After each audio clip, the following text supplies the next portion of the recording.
आप सभी को नमस्कार। मैं हूं हितेश शर्मा। आज सुबह की चर्चा एक बहुत पुरानी कहानी से।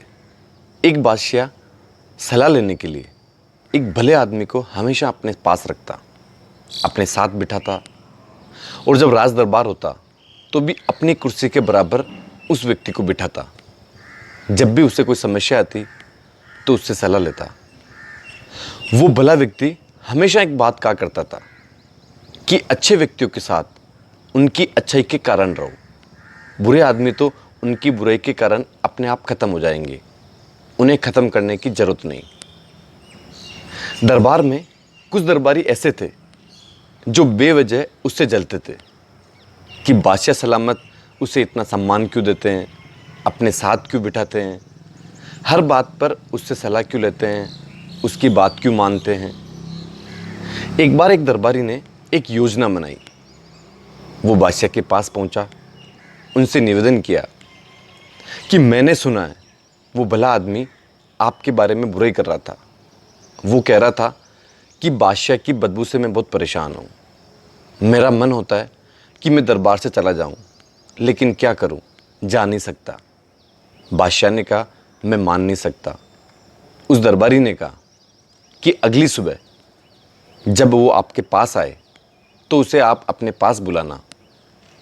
वो जब आपके पास आएगा तो अपने मुंह पर और नाक पर अपना हाथ रखकर आपके करीब आएगा।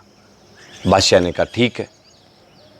अगली सुबह उस दरबारी ने अपनी योजना के मुताबिक सबसे पहले उस भले आदमी को अपने घर दावत पे बुलाया, बहुत अच्छे से दावत दी और लहसुन की चटनी बहुत ज़्यादा खिला दी।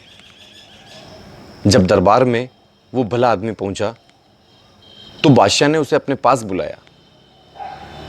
तो वो पास में जाने से उसने सोचा कि कहीं बादशाह को लहसुन की बदबू ना आ जाए। उसने अपने दोनों हाथ अपनी नाक पर और मुंह पर रख लिए। बादशाह सारी बात समझ गया। बिना उससे पूछे बादशाह ने कहा, जब भी बादशाह किसी को इनाम देता तो एक कागज पर लिखकर देता था। बादशाह ने कागज पर लिखा कि पत्र लाने वाले को जान से मार दिया जाए और उससे कहा कि फला जगह जाकर इस पत्र को दे दो। जब वो व्यक्ति रास्ते में जा रहा था तो वही दरबारी, उसे लगा कि कुछ कहा होगा। उसने कहा कि तुम्हें बादशाह ने कुछ कहा? कि कुछ नहीं कहा, ये पत्र दिया। और ये पूरी जगह ये सार्वजनिक रूप से विदित था कि जब भी बादशाह किसी को इनाम देता तो पत्र के द्वारा देता। तो उसे लगा कि कहीं इसे इनाम ना मिल रहा हो। उसने कहा कि आज तुमने मेरी यहाँ दावत खाई है, तुम ये पत्र मुझे दे दो उपहार के रूप में। उसने कहा ठीक है, तुम ले जाओ और वहाँ चले जाना, बादशाह ने मुझे वहीं भेजा है। जब वो दरबारी वहाँ पहुँचा तो जैसे ही उसने पत्र दिया, सामने वाले ने पढ़ा और उसने कहा कि इसमें ये लिखा हुआ है। तो उसने कहा कि ज़रूर गलती हुई होगी, ये मेरे लिए नहीं था, ये तो उस भले आदमी के लिए था, मैंने उससे उपहार स्वरूप लिया है। तुम जरूर एक बार बादशाह से बात कर लो या मुझे बादशाह से बात करने दो। उस सामने वाले व्यक्ति ने कहा कि अब बात करने की ज़रूरत नहीं, ये बादशाह के हाथ से लिखा हुआ पत्र है और मुझे ये पूरा करना ही है। उस व्यक्ति ने उस दरबारी का सिर कलम कर दिया। जब शाम को बादशाह ने उस भले आदमी को जिंदा देखा तो उन्हें बहुत आश्चर्य हुआ। उसे अपने पास बुलाया तो उससे पूछा कि तुम जिंदा कैसे हो? तो उसे भी वो बात समझ नहीं आई। बादशाह ने सारी बात बताई तो उसने कहा कि दरबारी मुझे सुबह रास्ते में मिला था, उसने कहा कि ये पत्र मुझे दे दो, मैंने उसे दे दिया, मेरी जगह वो गया। तो फिर बादशाह ने पूछा कि सुबह तुमने अपने दोनों हाथ अपने नाक पर अपने मुंह पर क्यों लगाए थे?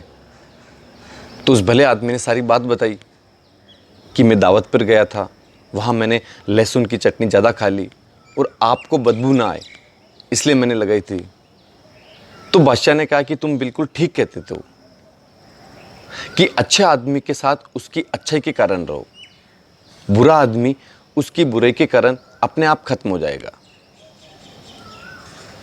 आपने भी अपने जीवन में यह महसूस किया होगा या आपका भी अनुभव रहा होगा कि आप भी अगर किसी के साथ उसकी अच्छाई के कारण रहे हो या रह रहे हो, तो उससे आपका भी भला होगा और उस सामने वाले का भी भला होगा। इस दुनिया में जितने भी बुरे आदमी रहे, याद कर लेना, कंस, रावण, हिटलर, नेपोलियन और भी जितने भी, वो सब अपनी बुराई के कारण अपने आप खत्म हुए। उन्हें खत्म करने के लिए ईश्वर ने बहाने बनाए हो, निमित्त बनाए हो, माध्यम बनाए हो, लेकिन उनकी बुराई इतनी ज़्यादा हो गई थी कि प्रकृति ने, ईश्वर ने उन्हें उनकी बुराई के कारण खत्म कर दिया। लेकिन जो अच्छा आदमी है वो हमेशा अपनी अच्छाई के कारण आज भी जिंदा है। आज भी उनकी अच्छाई लोगों का मार्गदर्शन कर रही है, रास्ता दिखा रही है। जितने भी अच्छे लोग हैं, जितने भी संत प्रकृति के लोग हैं, जितनों की भी प्रकृति संत भाव से है, इसलिए कोशिश करें जो अपनी अच्छाई है उसके साथ रहें, या दूसरों की जो अच्छाई है उसके साथ रहें। हमेशा प्रार्थना करें, ध्यान करें, जितना हो अच्छे के भाव में रहें। आपने मुझे प्रेम पूर्वक सुना, उसके लिए धन्यवाद।